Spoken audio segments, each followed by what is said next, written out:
తెలంగాణలో ఉద్యోగాలు లేవు. ఉద్యోగం కోసం వేలాది మంది తిరుగుతున్నారు. సోషల్ మీడియాలో కూడా ఇదే రసవత్తరమైన చర్చ. కానీ ఈ భావనకు గణాంకాలు కూడా మద్దతు ఇస్తున్నాయా, లేక అసలు కథ వేరే ఉందా? ప్రతి ప్రభుత్వ ఉద్యోగ నోటిఫికేషన్కు వేలల్లో, కొన్ని సందర్భాల్లో లక్షల్లో దరఖాస్తులు వస్తాయి. అందుకే ఉద్యోగాలు పూర్తిగా లేవని అనిపిస్తుంది.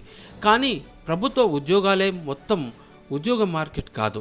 అధికారిక పీరియడ్ లేబర్ ఫోర్స్ సర్వే ప్రకారం చూస్తే ఉద్యోగ మార్కెట్ని అర్థం చేసుకోవడానికి 3 విషయాలు చూడాల్సి ఉంటుంది.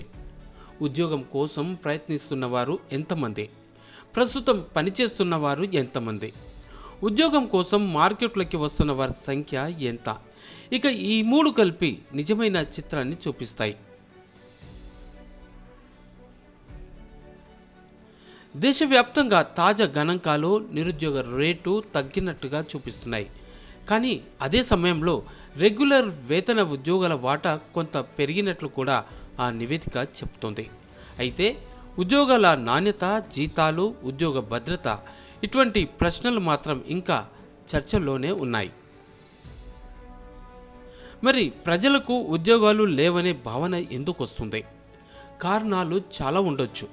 ప్రభుత్వ ఉద్యోగాలు పరిమిత సంఖ్యలో ఉండటం, ప్రైవేటు రంగంలో అనుభవం లేక ప్రత్యేక నైపుణ్యాలు కొరవడడం, యువతలో ఉద్యోగాలపై అంచనాలు మారడం, పోటీ పెరగడం, ఇవన్నీ కలిసి ఆ భావనను మరింత పెంచుతున్నాయి.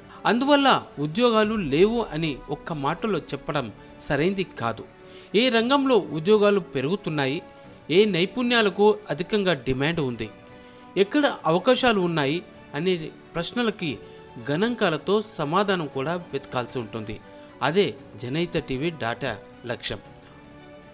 ఇక తదుపరి ఎపిసోడ్లో తెలంగాణలో ఏ రంగాల్లో ఉద్యోగ అవకాశాలు ఎక్కువగా ఉన్నాయో అధికారిక గణాంకాలతో పాటుగా చూపిస్తాను. సో అంతవరకు వేచి చూడండి. జనహిత టీవీని సబ్స్క్రైబ్ చేయడం మర్చిపోవద్దు.